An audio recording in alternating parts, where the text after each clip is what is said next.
The road to Black Hollow twisted through thick, silent woods. Trees leaned close, their gnarled branches tingling above like skeletal fingers.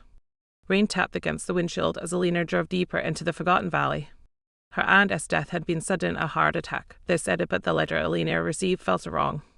It hadn't been written by her aunt. She was sure of it. "You must come, the house remembers," the letter had said. No signature. Just a wax seal bearing the sigil of an eye surrounded by thorns. Now the hollow opened before her like a wound, and the land coiled around the house perched on the edge of the ravine. A mansion of stone and wrought, untouched by time or mercy. As she stepped out, a chill gripped her spine. The wind whispered her name. Eleanor, the house loomed taller up close, its windows like hollow eyes. Eleanor turned, the iron key cold and jagged in the ancient lock. The door groaned open, releasing a breath of dust and decay. Inside, time had stalled. Candles were melted into their holders. A single teacup sat on the parlor table, untouched, rimmed and dried red. Not tea. She shivered. Exploring further, she found a narrow corridor lined with faded portraits. All of them had their faces scratched out. At the end hung a mirror. As she approached, her reflection flickered just for a moment and grinned at her. Startled, she backed away and stumbled against a loose brick in the wall. It shifted. Behind it was a hollow. Inside, wrapped in velvet, was a black iron key etched with the same eye and thorn symbol. As soon as she touched it, she heard it again. Eleanor deeper, the key was heavier than it looked, pulsing faintly with warmth, almost like a heartbeat. Eleanor slipped it into her coat pocket and settled. Upstairs, the hallway was warped, as if time had bent the floorboards into uneasy angles. The air was thick with dust and memory. At the far end, she found a door unlike the others, black wood, no handle, no hinges, just a keyhole. She didn't remember ever seeing it when she visited as a child. Heart thudding, she inserted the strange key. It fit. Click. The door creaked inward, revealing darkness thick as ink. A narrow staircase spiraled down beneath the house farther than the foundation should allow. From the depths the sound came again, clear now. A whisper. No, many whispers. She remembers, she returns. Eleanor hesitated on the threshold, her breath clouding in the unnatural cold. Something waited below. Something that had been waiting for her. The wooden steps groaned under Eleanor's weight as she descended. The air turned damp, metallic, smelling of soil and old blood. The candle she lit flickered violently, its flame shrinking with each step she took. Walls closed in, carved with symbols of the same eye and thorn motif repeating over and over, like warnings or prayers. Whispers slithered along the stone, their source elusive. She's here. The vessel. The bloodline. She reached a chamber at the bottom. A circular room, impossible in size. In the center stood a stone pedestal, and on it a book bound in something too rough to be leather. It opened as she approached, pages fluttering as if stirred by invisible fingers. The ink was fresh, the words appearing before her eyes. Welcome back, Eleanor. We have waited so long. The candle died. The room plunged into black. Behind her, something moved. Eleanor spun around, heart hammering, her hands fumbling in the dark. A cold breath grazed her cheek, not air, but something alive. The whisper stopped. Silence fell, deep in the night. Then footsteps. Slow. Deliberate. Coming closer.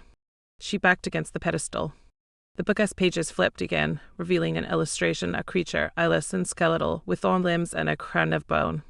Beneath it, a name etched in crimson, the watcher beneath. Light flared. A lantern ignited in the corner. And in that flickering glow, she saw it, a tall figure, crouched by the wall, its face turned toward her despite its lack of eyes. It tilted its head. You returned too soon, it rasped, voice like branches snapping. Eleanor couldn't move. Couldn't scream. Then it vanished and simply folded into the shadows. She was alone again. But the room felt less empty. Eleanor fled the underground chamber, slamming the black door behind her. She turned a key, it melted in her hand like wax, vanishing before she could drop it. She ran, stumbling back into the hallway. But something was wrong. The portraits were no longer defaced.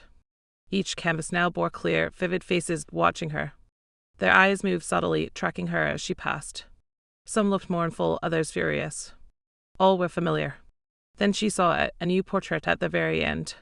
Her own face, painted in cruel detail, mouth slightly parted in fear. She stepped closer. Her reflection in the glass blinked. We remember you, it whispered from inside the frame. We never left. Cracks bloomed across the painting. From behind the canvas, something began pressing out, stretching the oil-like skin. Eleanor stumbled backward, but the frame began to pulse. The walls trembled. The house had started to awaken. The trembling stopped as quickly as it had begun. Eleanor turned to flee, but the hallway was gone, and behind her now stretched a long corridor soaked in crimson light. The wallpaper bled. The floor throbbed like flesh. She stepped forward, unwillingly, as if the house tugged her by invisible strings. At the end of the corridor stood a door ajar. Inside was a nursery, untouched by time but heavy with dread.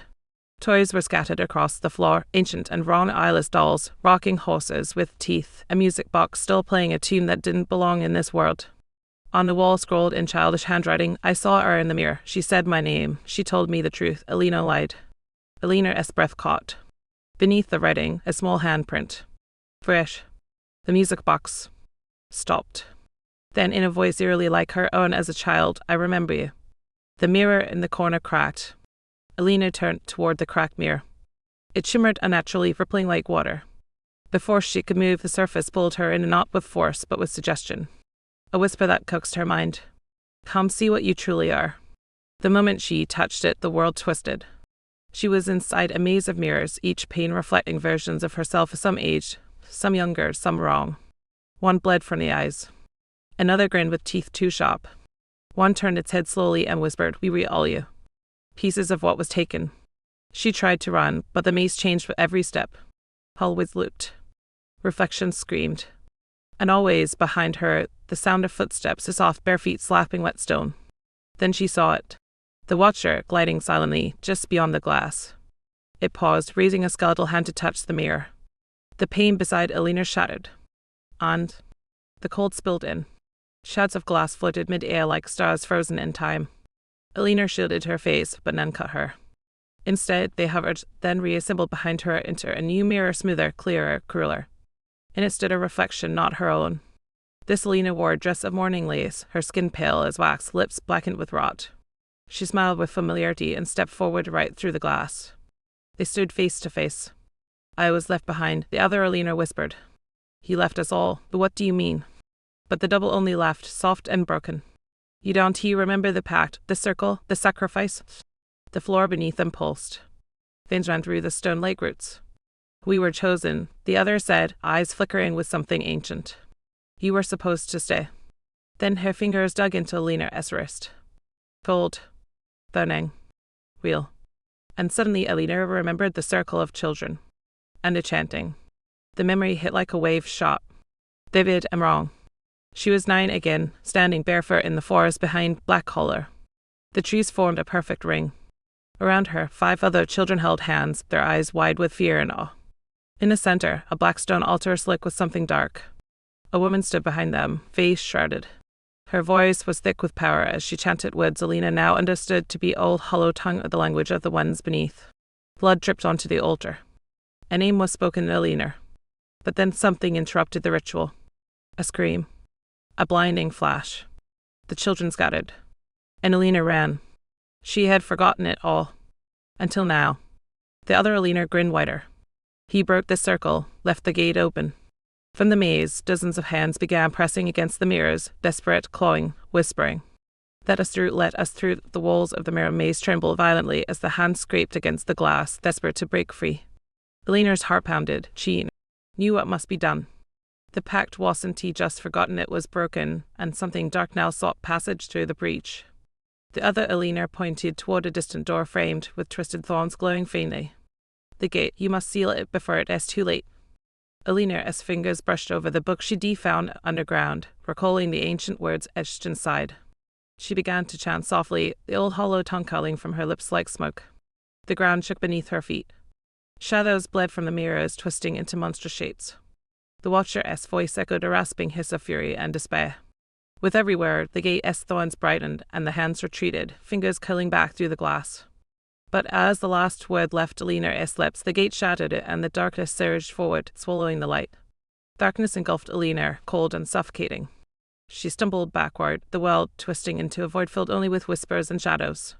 The Watcher's voice surrounded her, promising release or eternal imprisonment. You broke the circle, it said. Now one must pay. From the blackness, tendrils of thorn shadow wrapped around her arms and legs, holding tight yet not crushing. A single word echoed in her mind: sacrifice. Eleanor's breath hitched. The memories returned to the altar, the chant, the promise her younger self made in fear. With trembling hands, she reached into her coat pocket and pulled out the iron key, the one she found behind the loose brick. She pressed it into the palm of the shadowy tendrils. The thorns recoiled, and the darkness hesitated. "If I give myself, will you let them go?" as she whispered. The Watcher's silence was answer enough. Eleanor knew what she had to do. Eleanor's vision blurred as the shadows tightened. She knelt on the cold stone altar, the iron key warm against her skin. The room pulsed with unseen energy, the thorns writhing like living things. She whispered the ancient chant. Again, louder this time, binding herself to the pact her younger self had broken. The air thickened, crackling with power as the Watcher's form flickered near the edges of her sight. A searing pain exploded in her chest, but she stood firm, chanting until the shadows withdrew, binding themselves to her soul. The book on the pedestal snapped shut. The murmurs ceased. The house fell silent. Outside, the dawn's first light pierced the window, soft and golden. Eleanor collapsed, exhausted but free. For now. Days passed, and Eleanor awoke in her aunt's old bed, the sun filtering through dusty curtains. The house seemed peaceful, almost alive, but not hostile. Yet every night she dreamed of the Watcher's eyes, watching from the shadows. She found a new letter on the bedside table, written in the same shaky script as before. "The pact is sealed, but the hollow never forgets. You are now its guardian, Eleanor. Watch closely, for the eyes of the past are never truly closed." Eleanor folded the letter, a shiver running down her spine. She knew this was only the beginning. Outside, the forest whispered once again. "Lena." Eleanor stepped outside as twilight fell. The forest around Black Hollow breathed, alive with secrets all to the memory. The path ahead was dark, but she no longer feared it. The weight of the pack rested heavy on her shoulders, but so did its power. From the shadows, a figure emerged, the Watcher, no longer hostile but calm, its eyes soft with understanding. "You carry the past," it said, "and guard the future." Eleanor nodded. The house behind her sighed, settling back into silence. The whispers faded for now, but Eleanor knew the hollow's voice would call again. And when it did, she would be ready. The end.